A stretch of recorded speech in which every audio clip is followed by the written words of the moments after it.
This is Duke University.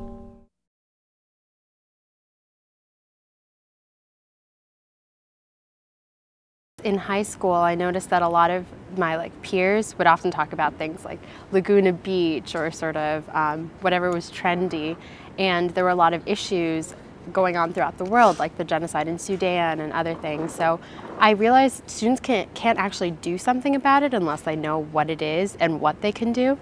So I began speaking at schools and sort of making students aware about these issues and then sort of showing them what they could do about them.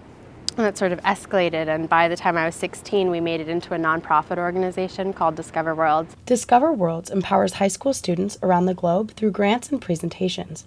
Current projects include raising awareness about HIV in Rwanda and inner-city gang violence.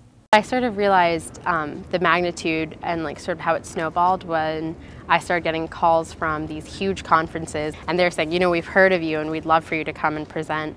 And then after every presentation, students would just line up and be like, we have this idea. So I was like, you can do something with it and you can make it real. For example, one of our chapters in Calcutta, they created a model for literacy and hygiene for slums, and now it's being implemented throughout India. So it's been very incredible just sort of seeing the benefits.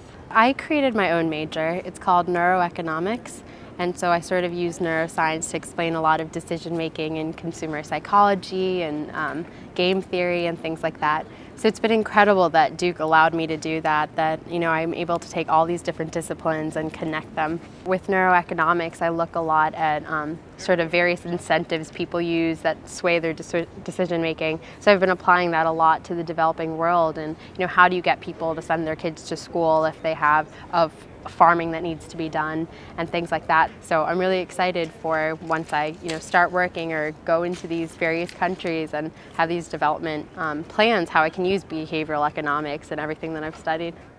Produced by Duke University. Online at duke.edu.